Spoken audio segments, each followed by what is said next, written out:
Sekarang bagian yang kedua adalah soal ekonomi. Kembali ke rencana kita ngobrolin Davos. Davos itu kan bahkan pidato Sekretaris Jenderal Antonio Guterres, kebetulan saya juga sempat ketemu khusus sama beliau, kan itu sebenarnya lebih pesimistis daripada yang disampaikan, tapi pidatonya pun pesimistis, bleak lah. Dia menggunakan kata bleak 2023 karena perang Ukraina dan Rusia belum jelas kapan selesainya. Kemudian pengetatan monetary policy di Amerika dan Eropa, dan kemudian kalau khusus soal climate change yang pengaruhnya ke semuanya itu Amerika Serikat sama Cina itu masih belum mau serius untuk menjadi bagian dari yang memenuhi Paris Agreement. Nah, Bang Luhut sendiri ngelihat gimana? Gini Uni ya, itu memang satu sebelum kita lanjut ya. Yeah. Saya tidak percaya orang bisa meramal ekonomi itu lebih dari 3 bulan sekarang. Karena begitu dinamisnya ekonomi ini. Jadi saya bukan ekonom, saya tentara.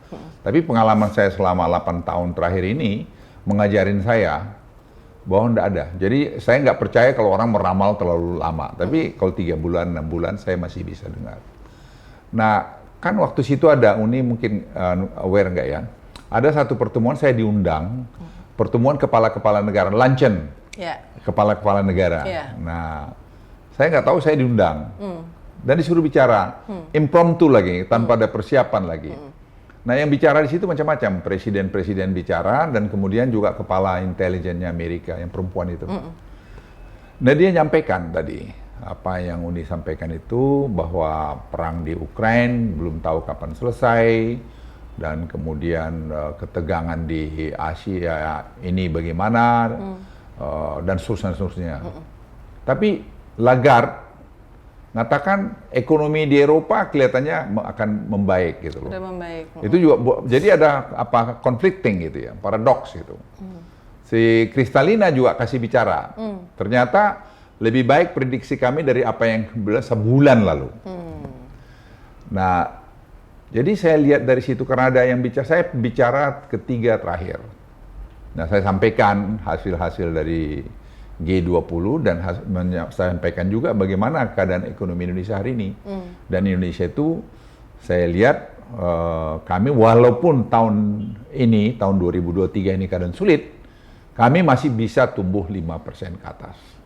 Inflasi kami hari ini Presiden bilang 5,2, 5,3 optimistis. Ya, kalau saya pribadi mungkin bisa lebih. Oh gitu. Bang Luhut selalu lebih optimis dari Pak Jokowi, guys. Bukan karena saya Pak Jokowi bilang genting-genting, hati-hati, tapi pokoknya yang optimistis selalu. Ya, karena ya beliau harus begitu sebagai kepala negara. Saya kan pelaksana di bawah. Jadi, tapi saya lihat kita bisa lebih bagus. Nanti saya cerita kenapa. Ya, kenapa? Karena saya kan kerjain di bawah. Masalah digitalisasi, masalah hilirisasi, transisi energi, listrik. Jadi saya praktis tuh nanganin itu banyak gitu. Jadi I can feel it gitu. Jadi kalau orang bilang dia doktor ekonomi, ya silahkan aja lah doktor ekonomi, saya tentara. Tapi kalau saya tiap hari 8 tahun belajar itu kan, saya kan tidak bodoh-bodoh amat gitu. Mesti saya kan bisa tahu juga. Jadi saya pikir kita akan bagus gitu loh ke depan ini. Asal kita konsisten aja. Dan kita sekarang nggak perlu terlalu malu-malu mengatakan bahwa kita ini hebat. Itu Uni. Jadi ya saya tahun ini saya kira 5,3 bisa mungkin lebih dari situ. Kalau tadi digitalisasi kita jalan, kelapa sawit kita ini jalan, kemudian tadi hilirisasi ini jalan, ya mestinya kita bisa lebih. Ya. Apa yang bisa menjadi potensi disrupsi? Jadi gini, kita punya 1.600 triliun government procurement. Sekarang kan kita masukkan tuh bertahap ke di e-katalog. Tahun ini saya berharap dari 1.600 triliun itu 1.000 triliun itu sudah bisa buatan dalam negeri. Kemarin 400 triliun. 400 triliun itu dari BPS dan Bappenas. Dampaknya itu hampir 2,3 juta lapangan kerja. Dan 2,6 juta lapangan kerja. Dan itu berpengaruh hampir 0,8% pada economic growth kita. Atau kurang, tapi pasti berpengaruh. Jadi kalau ini jalan, tadi hilirisasi jalan, efisiensi ini jalan, kemudian sekarang kita bikin tadi batu bara semua digitalisasi, kelapa sawit digitalisasi, nanti pemerintahan berbasis elektronik jalan, pasti akan lebih efisien kita. E-katalog ini bisa menghemat sampai 29%. Jadi Uni bayangkan hal ini bisa terjadi dan korupsi pasti akan turun jauh. Tapi indeks persepsi korupsi kita tahun 2022 turun. Karena begini Uni, orang itu menghitung OTT gitu loh. Orang menghitung OTT. Uni lihat sekarang 7 bulan terakhir ini, berapa sih kepala daerah yang ditangkap karena APBD? Nggak ada. Nggak ada. Cek aja. Pengadaan pemerintah ya. Kenapa? Lah dia kan mau gimana? Mau dia tinggal notol aja di e-katalog kok. Jadi dari situ melihatnya. Nah itu adalah bagian daripada pencegahan. Kan pada dasarnya Uni manusia itu kan ada baik buruk. Sifat baik, sifat buruk. Makanya ada agama kan. Nah, agama nggak cukup, ada peraturan perundang-undangan. Pas banget tadi berwawancara sama Ketua Umum PBNU ngomongin agama.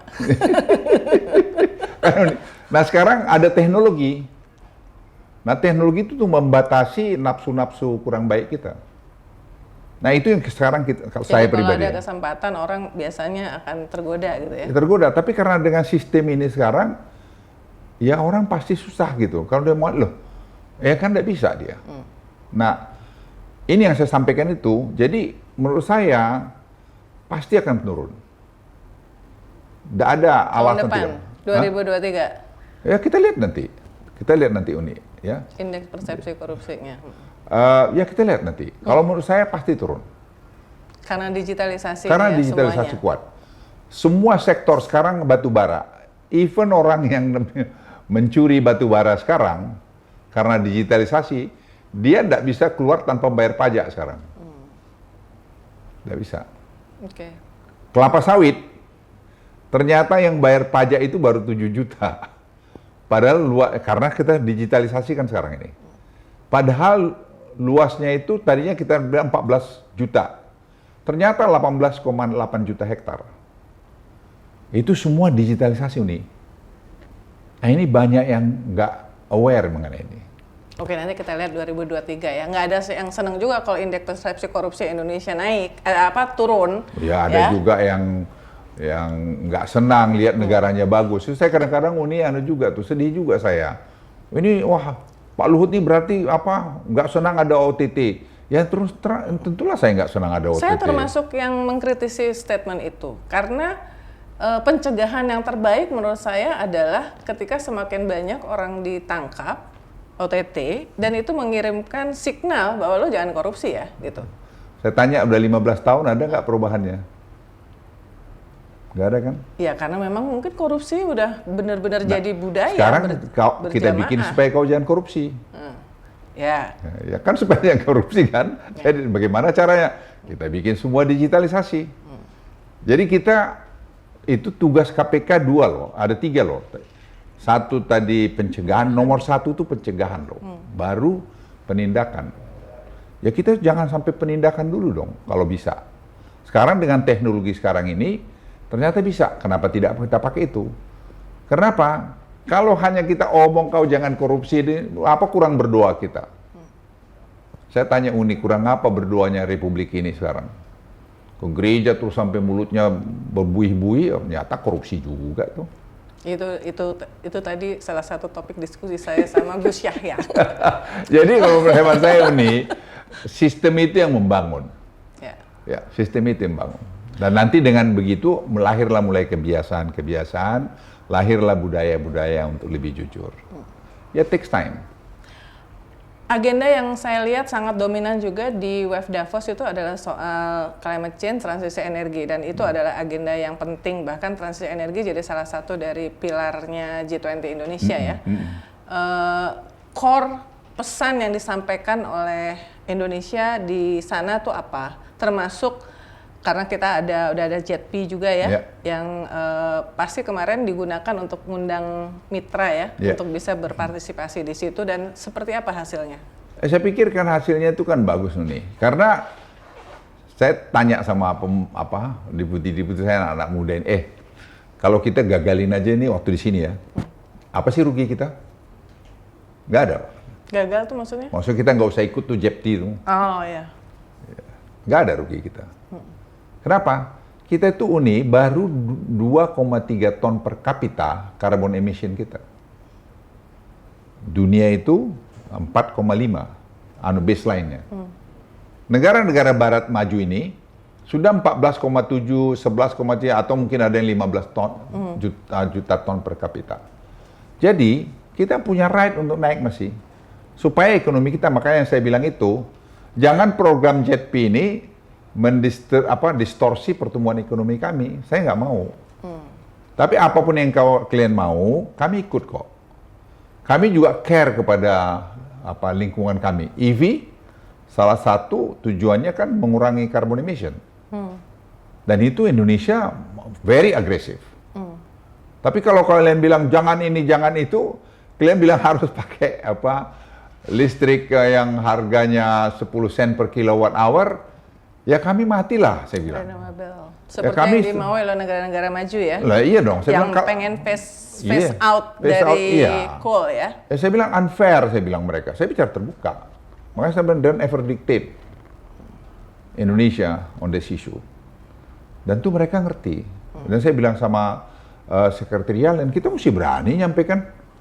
Saya bilang, unfair lah, kalian 14,7, kami 2,3, baseline 4,5. Lantas kami harus turun, kalian turun sini. Lantas kami kapan jadi negara maju? Kapan kami keluar dari middle income trap? Tapi ya, kita udah punya blueprintnya kan, pathways-nya ada kita kan, 2060 akan zero emission kita. Tapi kan biarlah kami naik dulu, karena satu yang kedua tuh lupa gini. Mereka selalu melihat Indonesia itu negara kontinen. Padahal kita negara kepulauan kan. Terjadi di Jawa, kelebihan energi kan tidak terjadi kelebihan energi di mana, di Sulawesi. Jadi di Sulawesi kami lagi di Kalimantan kami sedang membuat industrial estate di sana, pakai super critical teknologi coal fire untuk sampai pembangunan daripada hydropower. Boleh dong. Masa nggak boleh? Kalau enggak, ekonomi kami stuck dong. Dan saya bilang sama si John Kerry, Pak John, you cannot do like this. Agenda hari kedua, 18 Januari. Iya. Kamu tuh pinter banget, berapa sih Hakimu ingat, aku aja udah lupa tuh mau pembicaraan itu. Jadi, tapi fair. Jadi kita ya jelaskan. Tidak ada kesombongan di situ, tapi hanya saya bilang, treatlah kami fairness gitu. Jadi kita harus sejajar. Jangan dibuat bahwa Indonesia itu didikte, diatur-atur, enggak. Tapi kami juga comply terhadap permainan dunia itu. Jadi teman-teman, JETP itu adalah Just Energy Partnership Transition. Soalnya mesti tentu semuanya pada tahu, Bang. Nah, karena udah masuk EV tadi, sekarang pertanyaan. Karena semua yang berkaitan dengan Elon Musk itu identik dengan LBP. Nah, kan? Jadi gimana kabar terakhir dengan Elon Musk yang mau invest di Indonesia sementara dia terdepak dari orang terkaya dunia dan ruginya gede banget? Iya, ruginya nggak banyak sih, cuma 300 miliar dolar. Mungkin karena buat saya, Bang. buat siapa juga gede lah itu. Ya, kita ada NDA sama mereka, jadi saya nggak bisa buka semua. Tapi yang saya bisa katakan, mungkin minggu ini kita bicara lagi, telepon sama dia, Zoom. Jadi perundingan kita itu masih tetap jalan, dan saya pikir masuk pada titik-titik yang menentukan nih beberapa hari ke depan. Ya kan orang lagi susah, kalau kita juga bantu dia kan juga dia senang. Dia kan lagi susah banget. Tapi saya lapor presiden juga, susah-susahnya tetap kaya ya. Ya, tetap super kaya. Oh, kaya. Ya. Tapi saya juga nggak tahu dia kaya atau nggak kaya. Waktu ketemu dia kayak gembel juga sih. dua kali saya ketemu kayak gembel aja, jadi ya susah ngomongnya. Tapi itulah dia menikmatin seperti Jadi itu. dia kan. tetap komitmen dan Bang Luhut optimistis bahwa Saya tetap optimis, jalan. Saya optimis. Karena di mana kamu cari negara sebesar Indonesia ini dengan kaya, miningnya, mineralnya, siapa? Dan posisi strategis Indonesia ada 2 benua, ada 2 samudera. Jadi posisi silang. Dulu kami waktu bicara strategic location dari Indonesia itu waktu masih di Sesquat itu. Jadi ya negara-negara itu ya sangat melihat Indonesia dengan sekarang ini sangat bullish gitu. Tadi misalnya dengan ya saya bilang 5 orang yang grup kecil tadi saya dicuri diskusi, mereka melihat Indonesia itu. Nah sekarang soal mobil listrik, pemerintah sudah berencana untuk memberikan subsidi ya, jadi 7 juta. Itu gimana? Kapan diumumkan? Ya saya pikir nanti Kementerian Keuangan harus dalam waktu-waktu dekat ini, kan mereka ada administrasi yang harus lewatin. Tapi kita pengen populasinya itu 10% harus tercapai dalam tahun ini dan tahun depan. Kalau dia sudah 10% populasinya, nanti mau kota-kota terbesar lah, Jakarta, Bandung, Surabaya, mungkin Ujung Pandang mana begitu, itu akan bergulir sendiri. Nah, jadi minggu ini atau? Saya kira minggu ini kan tinggal besok lusa. Oh ya, jadi saya kira minggu depan ya. Jadi sebenarnya udah final keputusan ya? rapat kita sudah selesai kemarin. Jadi tinggal mereka membuat permen KU-nya supaya bisa jalan. Nah, jadi sepeda motor ini misalnya subsidi ini banyak kepada rakyat-rakyat yang kurang mampu. Misalnya yang listrik ambilnya tuh. Oh jadi nggak semua yang kita beli. sasarin kan dulu kan prioritaskan ke situ. Jadi yang yang 400. Ya kalau orang yang mau juga masuk silakan. Nggak ada masalah. Berarti lebih 10%. Itu yang kita mau. Ya, itu yang kita mau. Karena itu juga akan membangun industri kita sendiri dalam negeri. Karena saya sudah minta kemarin kepada universitas-universitas dan BRIN, ayo bikin motornya itu. Kan sepeda motor itu. Jadi sebenarnya kita membangun teknologi juga. Membangun kerjaan juga. Untuk merefurbish motor yang dijadikan motor listrik gitu. Karena baterainya kan juga banyak. Baterainya kan tukar pakai itu. Jadi rechargeable baterai. Storage-nya juga ya. Jadi akan tercipta lagi inovasi-inovasi lapangan kerja. Karena kemarin pasti yang banyak ditanyain juga waktu di Davos tuh itu kan, insentifnya seperti apa segala macam ya. Ya kita termasuk sangat maju, sangat maju. Jadi menurut saya presiden itu orangnya kan sederhana juga, pragmatik. Dia bilang, Pak Luhut, ya kita lihat aja sih keliling-keliling kita ini gimana memberikannya gitu. Makanya saya tadi ngomong di Mandiri Investment, saya bilang ya kita benchmark aja. Ini ada Thailand, ini ada Vietnam, ada mana. Lah masa kita kalah sama dia? Dia nggak punya resources, kita punya resources. Kalau dia kasih 7 juta ya kita kasih aja. Ya, iya dong. Jadi menurut saya tuh berpikir gini loh nih ya, banyak kita ini di birokrat itu berpikirnya mempersulit diri sendiri. Lah kalau dia bisa 7 juta, dia nggak punya materialnya. Kita 7 juta punya materialnya, masa nggak bisa? Nah presiden itu aja Pak Luhut gitu. Ya sudah, itu kita kerjain. Jadi sederhana kita buat. Nah tapi saya harus tanya ini. Kemarin di sebuah acara peluncuran Indeks Persepsi Korupsi Indonesia 2002 yang kita turun, Faisal Basri tentu Bang Luhut tahu, dia mengatakan bahwa subsidi itu termasuk yang akan menikmati adalah Luhut Panjaitan yang keluarganya punya perusahaan mobil. Disebut 2 orang sih, Muldoko juga. Gimana tuh? Ya, aku yang di mana perusahaan saya? Uni selama 8 tahun, 8 tahun nih saya di saya nggak ada satu bisnis pun saya kerjain. Satu bisnisnya. Ya bisnis saya nggak ada ya sudah, jalan aja. Kalau yang terkait dengan keluarga? Nggak ada saya punya. Lah kalau ada keluarga saya yang punya bisnis juga, bisnis di mana? Yang berkaitan dengan motor listrik, Di mana? yang elektro bukan? Belum ada produksi, itu baru angan-angan mereka jual ide. Ya silakan aja anak-anak muda itu. Yang paling diuntungkan sekarang ini adalah gesit. Ya. Karena gesit itu sudah punya volume dan jalan. Itu saya Uni yang sedih, ya artinya. Mungkin Alfa juga kali ya. Alfa udah jalan juga ya. Alfa ya ada A1, saya nggak tahu ya. Gesit ya. Gesit itu kan BUMN. Dia yang sudah pasti akan sangat diuntungkan dengan cepatnya ini.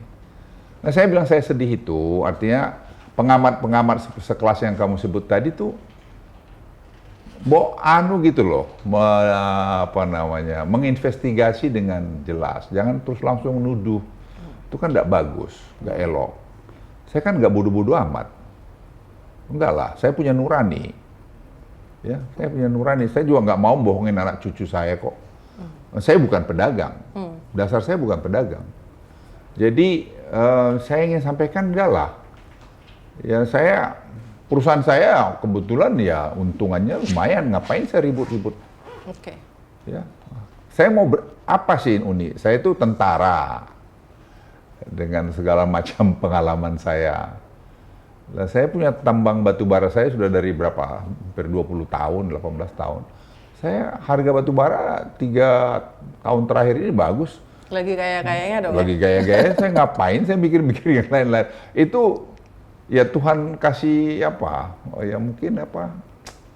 Ya blessing ke saya sehingga saya konsentrasi pada pekerjaan saya. EBITDA saya itu bisa lihat triple digit situ. Saya mau apa lagi Uni? Saya bukan, maaf seperti teman saya Abu Rizal Bakri ya, dia memang orang pedagang. Atau siapa lagi yang pedagang-pedagang lain. Ya memang mereka pedagang, saya nggak pedagang. By nature, saya karena sudah pensiun, ya coba-coba dagang, kesangkut dagangnya, jadi malah dagangnya. Jadi nanti enjoy the life, bisa Dia enjoy life. ya? Jadi apalagi ya, kamu Uni lihat anak istri saya semua juga sederhana kok, nggak ada yang aneh-aneh. Jadi kalau seperti Faisal tuh ngomong gitu, saya juga ini orang baru kemarin dalam konteks peluncuran ya. Masih ada 3 pertanyaan ekonomi. Nah, bagaimana pengawasan pemerintah terhadap perusahaan asing yang berinvestasi di Indonesia, terutama dari sisi penerapan K3 mengingat peristiwa yang terjadi di PT GNI pada akhir 2022 yang menelan korban jiwa. Ini pertanyaan bagus banget tuh, karena terus terang tuh ada salah saya juga. Salah saya itu konteksnya gini. Sebenarnya sejak saya meninjau Vale 2 bulan, hampir 2 bulan lalu, saya udah lihat Vale itu sebagai model yang harus diterapkan semua perusahaan smelter di Indonesia. Jadi saya bilang, oke, atur, kita panggil kumpulin mereka semua supaya comply terhadap aturan ini. Apa itu? Semua peraturan-peraturan perusahaan harus ada. Kemudian mereka harus patuh pada masalah lingkungan, replanting. Karena saya waktu terbang itu, saya lihat tuh banyak sekali tuh hutan-hutan yang nggak padahal di Vale program itu. Yang ketiga, harus ada pendidikan. Politeknik itu sudah ada sih di Morowali, tapi ada yang belum, yang di JNI itu belum. Kemudian harus ada politeknik tadi, teknologinya harus yang bagus. Terus pengamanan kerja, kesejahteraan itu harus ada. Itu kemarin ternyata tidak. Tapi sudahlah, kita kejadian kan. Dan saya beri jelasan semua dengan Menteri Tenaga Kerja, dengan Perindustrian, kemudian Panglima TNI, Kapolri, terus kemudian KLHK, semua kumpul. Dan semua pengusaha dari 8 perusahaan kalau udah keliru ya, smelter itu. Jadi semua kita wajibkan kita bikin task force. Dalam 2 minggu ini semua inventarisasi semua itu. Dan semua perusahaan itu harus comply terhadap itu. Nah, kita tenggat waktu. Kalau dia tidak comply, kita tutup. Saya bilang, saya lapor presiden, kita tutup. Jadi memang kita ada undang-undang dan aturan bisa menutup seperti itu kalau tidak comply ya? Iya dong, kalau tidak comply dia kan bisa, dia kalau nggak proper, dia masuk merah, atau apalagi hitam, ini tadi JNI itu merah. Nah, jadi kita tutup. Jadi dia harus comply terhadap itu. Nah kita ya memang banyak kesibukan lah. Yang sana sini akhirnya dulu waktu Morowali aja baru sama WDB, saya masih sering meriksa tim meriksa ke sana. Ini kok ya saya bilang tadi itu mungkin kita manusia juga ya kurang, tapi sudahlah kita perbaikin. Dan saya undang dari kedutaan Cina juga Tiongkok untuk lihat. Jadi jangan dipikir kita pilih-pilih. Ternyata seperti Jenna ini pengusaha karyawan dari Tiongkok pun tidak layak tempat tinggalnya. Jadi bukan hanya kita aja. Dan saya bilang pokoknya dalam 2 minggu ini harus diselesaikan itu semua. Perjanjian pekerjaan, peraturan pekerjaan segala macam. Jadi lead-nya dari kami, nanti ada dari Kementerian KLHK, Kementerian Tenaga Kerja, Kementerian itu semua terkait lah, itu bersatu padu. Oke. Nah, soal Smart and Green Port yang ditargetkan bakal ada 149 per 2024 dan National Logistic Ecosystem ya. Progresnya gimana? Kan ini bagian dari NLA ya? Iya. Kita sih tadinya bulan Februari mau resmikan yang 14 dulu ya. Yang 11 dulu ya. 11 atau 14 tuh. Itu semua sudah digitalize. Sudah digitalize. Jadi tahun ini kita mau kita seluruh dari pelabuhan-pelabuhan 149 ya, kalau udah clear ya. Itu mau kita semua selesaikan. Jadi dengan semua digitalisasi kita akan bisa nanti lagi-lagi efisiensi. Efisiensi. Dan itu menurut saya pekerjaan besar. Dan saya lapor Presiden, ini kita lakukan Pak. Jadi green dan smart. Ya, port ya. Oke.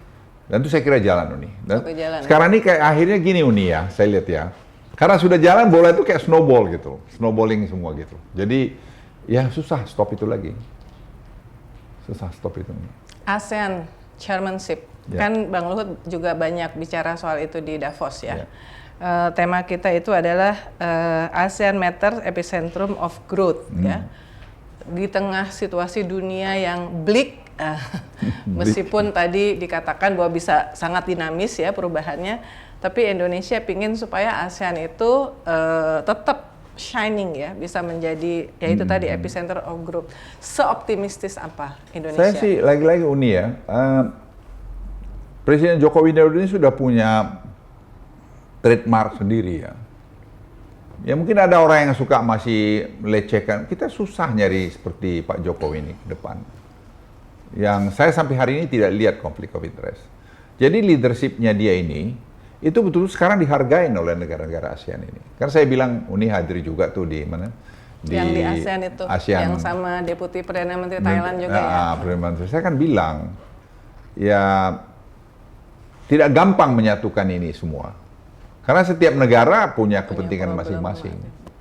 Yang tentu kita juga tidak bisa intervensi semua. Tapi kita himbau dengan tadi leadership Presiden Joko Widodo untuk semua juga melihat kesatuan daripada ASEAN. Jangan sampai ASEAN terpecah. Dan itu saya kira jalan. Dan penanganan seperti misalnya masalah Myanmar. Saya pikir ya dia punya persoalan dalam negerinya, ya kita coba sharing pada dia. Tapi kalau intervensi terlalu jauh juga kan tidak bisa Uni. Kita juga nggak mau dong intervensi orang misalnya masalah Papua atau masalah mana, sama aja. Tapi pengalaman kita bagaimana militer dulu berkuasa di Indonesia, terus secara bertahap itu bisa menjadi pemerintahan sipil dan tetapi tentara pula seperti saya pun tentara, saya bilang masih ada dalam pemerintahan kan bisa-bisa aja. Nah itu yang kita sharing dengan itu, dan saya pikir ya dengan hasil G20 yang begitu hebat dan juga hasil deklarasinya terus di copy paste di APEC ya, udah pusing-pusing pula ya APEC kan mirip banget. Mirip banget, saya bilang di copy paste ya soalnya kan yang datang orangnya sama juga itu. Jadi ya menurut saya sih ya gimana ya, pemimpin ASEAN ini saya lihat pada Pak Jokowi sangat menghormatin. Jadi mestinya sih ya kita berdoa lah ya, semua akan baik gitu. Jadi Bang Luhut akan mendukung capres yang kira-kira disetujui sama Pak Jokowi. Uni larinya ke situ lagi. Saya pikir ya Pak Jokowi itu ya gimana ya, beliau punya feeling sendiri mengenai itu. Ya saya suka bicara sama beliau. Ya beliau tuh masih saya lihat melihat dua mana yang last minute yang terbaik, karena bagaimanapun pasti beliau akan menentukan yang terbaik buat Republik ini. Ya beliau akan entertain bagaimanapun cara, kan dengan Prabowo kan bisa baik, ya. Karena saya bilang hatinya baik. Tentu tidak ada, kan pada akhirnya harus memutuskan milih si A atau si B kan. Ya tidak berarti kalau dia milih si A lantas dia sebenarnya against si B.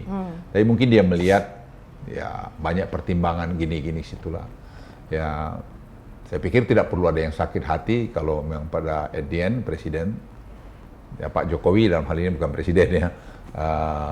Jadi kalau kata Gus Yahya, ini jangan baper ya nanti dengan hasil, karena ini bukan antara setan sama malaikat.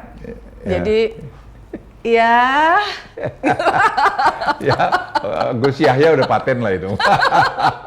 Tapi Bang Luhut akan mensupport siapa yang akan disupport oleh Pak Jokowi. Iya, saya kira-kira begitulah. Saya tidak akan mau berseberangan dengan presiden. Oke. Satu lagi yang menarik, sekalian nanya. Pertemuan Bang Luhut dengan Pak SP Desember di London. Ya. Gimana cerita di balik layarnya? Sebenarnya orang bercerita macam-macam. Sebenarnya kan itu saya di sana kebetulan dalam konteks apa itu ya? Jepti.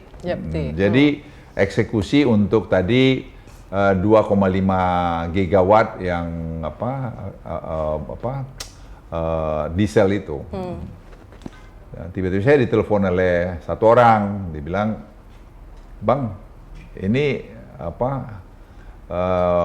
SP ada di sini, mau ketemu satu orang apa?" ini Peter Gonta. Ya, kamu yang dia bilang ada di sini. Oh ya, salam lah gitu. Enggak Pak, dia Bang mau ketemu Abang gitu. Ya udah kalau ketemu ya boleh. Ya.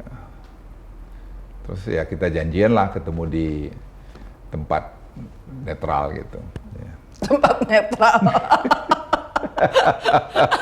Ya tempat anu lah.